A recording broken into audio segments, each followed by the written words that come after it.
تم البدر بدري والايام بتجري، والله لسه بدري والله يا شهر الصيام. وازيكم يا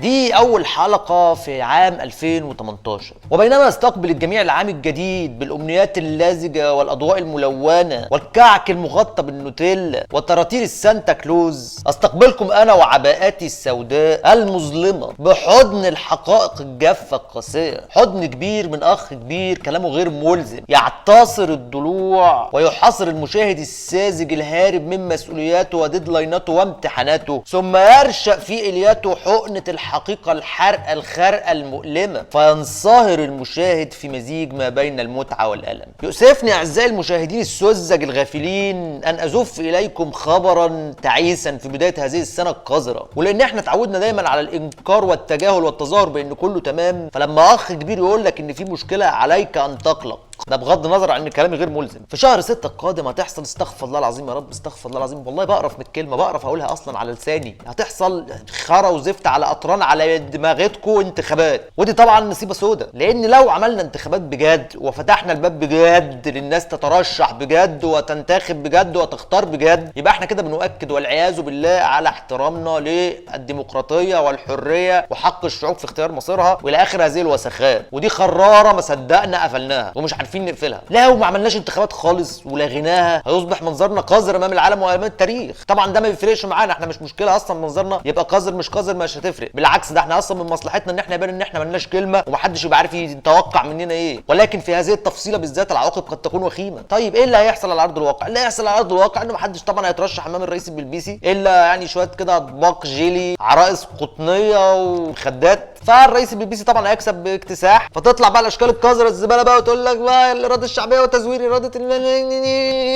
ونقعد بقى نجري ورا بعض بالحزمه. فاحنا في ورطه والدور بيقفل، ولكن هناك حل وحيد يمكن ان يخرجنا من هذا الموقف، بس نتحلى بالشجاعه زي ما بكرر ونفكر بره الصندوق. اقسم بالله اقسم بالله عندي حل هيخلينا مش نقفز للمستقبل بقى، ده هيخلينا نقزح ازحه سنستريح بعدها للابد.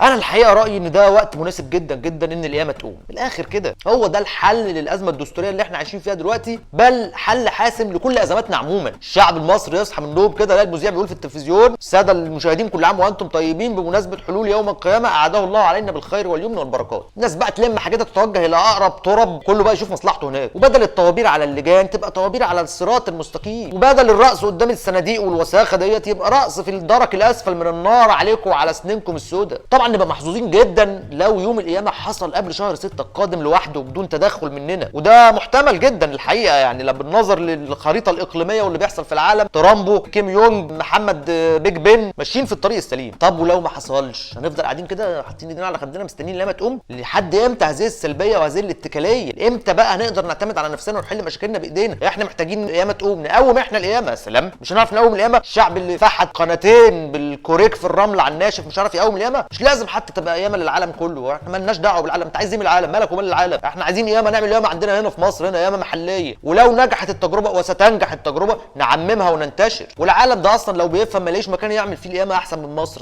طبعا هتلاقي فين مكان زي شارع صلاح سالم دوت تعمل فيه مشهد الحشر، هتلاقي فين مكان زي مجمع التحرير تعمل فيه تطاير الصحف وباليمين وباليسار، هتلاقي فين زبانيه زي الموظفين المصريين علشان يحاسبوا الناس يوم القيامه. يا جدعان ده احنا اللي اخترعنا الحياه والموت والالهه والعذاب والمهلبيه دي كلها، عايزين بعد كل دوت في الاخر ايه يوم القيامه تروحوا تعملوه في قطر يا ولاد؟ طبعا هيبقى صعب شويه اقناع المصريين والعالم انه يوم القيامه حصل كده فجاه بدون تحضير، ولكن مش مشكله يعني، تمام يعني احنا ياما اقنعنا المصريين بحاجات وتلاعبنا بحواسهم وعملنا لهم البحر طحينه وكتبنا عليه اسامينا، فما جاتش على دي يعني. نشوف ايه علامات القيامه ونقيفها على اللي موجود. ايه علامات القيامه؟ الدخان، عندنا السحابه السوداء، الدجال مفيش اسهل منها، كل مصر ده الدجال، كله يعمل دجال، اي حد في مصر يعمل ده، انا ممكن اعمل دجال لو مزنوقين عادي يعني مفيش مشكله ما فيهاش حاجه. الدبه طبعا حسني مبارك، طلوع الشمس من مغربها دي هتبقى صعبه شويه بس يعني ممكن تتعمل فوتوشوب وما فيهاش مشاكل. الثوره نفسها اتعملت فوتوشوب، مش هنعرف نطلع الشمس من مغربها. سيلكت انفيرت سيف از قيامه دوت جي بي جي. ياجوج وماجوج دول طبعا الصينيين ما لا يكادون يفقهون قولا. فاضل مين؟ فمفيش ذو القرنين. ترامبو قال لك ايه؟ هبني ايه؟ سد ايه؟ سد فين؟ في المكسيك. يعني هي مش ظابطه قوي بس تمشي برضو عادي يا عم، محدش هيدقق وراك يا عم، احنا بنعمل مسلسل جيم اوف ثرونز.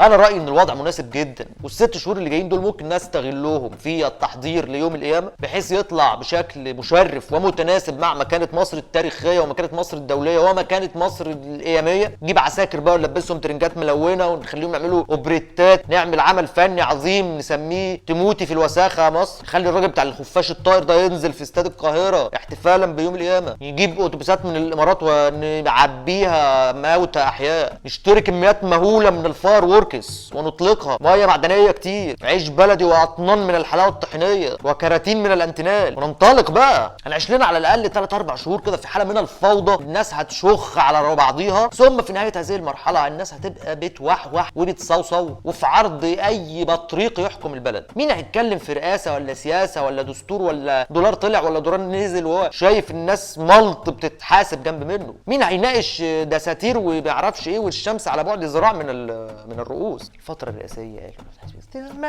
مال المواطن الاسمر ومال المصطلحات القذره ديت. فتره الرئاسيه المواطن الاسمر ده يحمد ربنا ان احنا بنحكمه. اصل دي اشكال تتحكم، دي اشكال دي والنبي دي اشكال.